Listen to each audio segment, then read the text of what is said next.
Nearly a decade after a woman died from pneumonia in South Australia's condemned Oakden nursing home, her family wants her death investigated. It's one of several deaths that are being forwarded to the coroner as more allegations of systemic neglect at the facility come to light.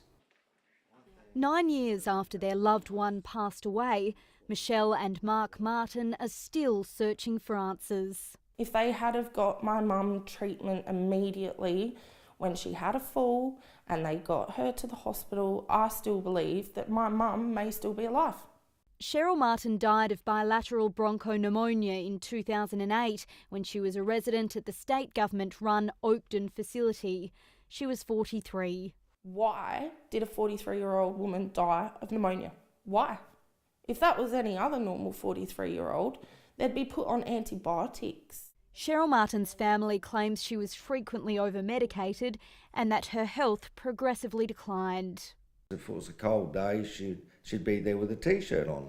And I'll say, well, why hasn't she got a jumper on? And they just wouldn't give you an answer. Well, we're too busy, or this or that. They also claim she dislocated her shoulder in the weeks leading up to her death and wasn't hospitalised for several days. If it was 3 or 4 days and her shoulder was 5 centimetres away from where it should be, how did they dress her?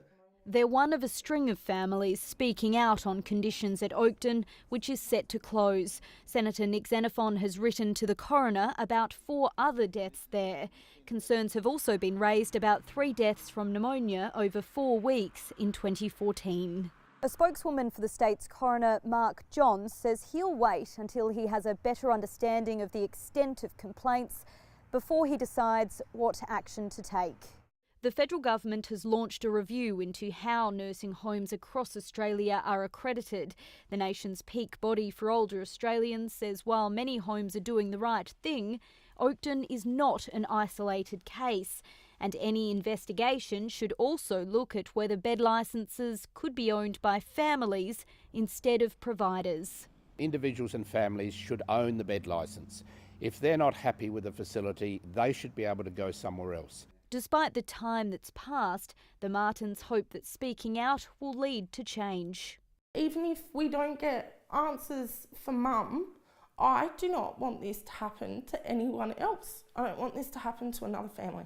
The state government is still working through where current residents of Oakden will go when its doors close. Nicola, Gage, ABC News, Adelaide.